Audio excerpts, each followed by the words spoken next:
Let's take a look at this example.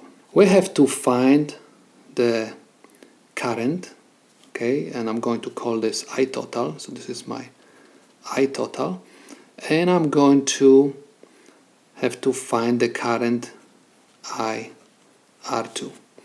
Please notice that resistor R1 and R3, they are in series. In series circuit, the current is always the same. So I can say that IR1 is equal to IR3, and this is equal 6 milliamps. Okay, my I total is equal 10 milliamps. Why 10 milliamps? Because 10 milliamps is coming to the circuit, it splits into two currents and gets back together at the end, okay? So if I send to the circuit 10 milliamps, I have to get back 10 milliamps.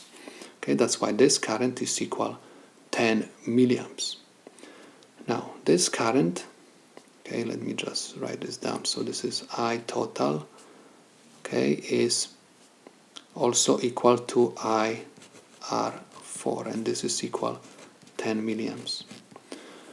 Okay, 10 milliamps is going to split into two currents, so I can say that IR4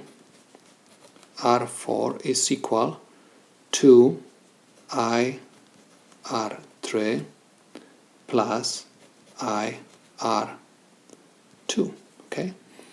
Now the current which will go through this resistor is the same current which will go through this resistor, and this is 6 milliamps, plus this current will give me this current. I don't know IR2, so what I'm supposed to do? Solve this formula for IR2 simply by moving IR3 to the other side of the equal sign. So if IR4 minus IR3 is equal IR2.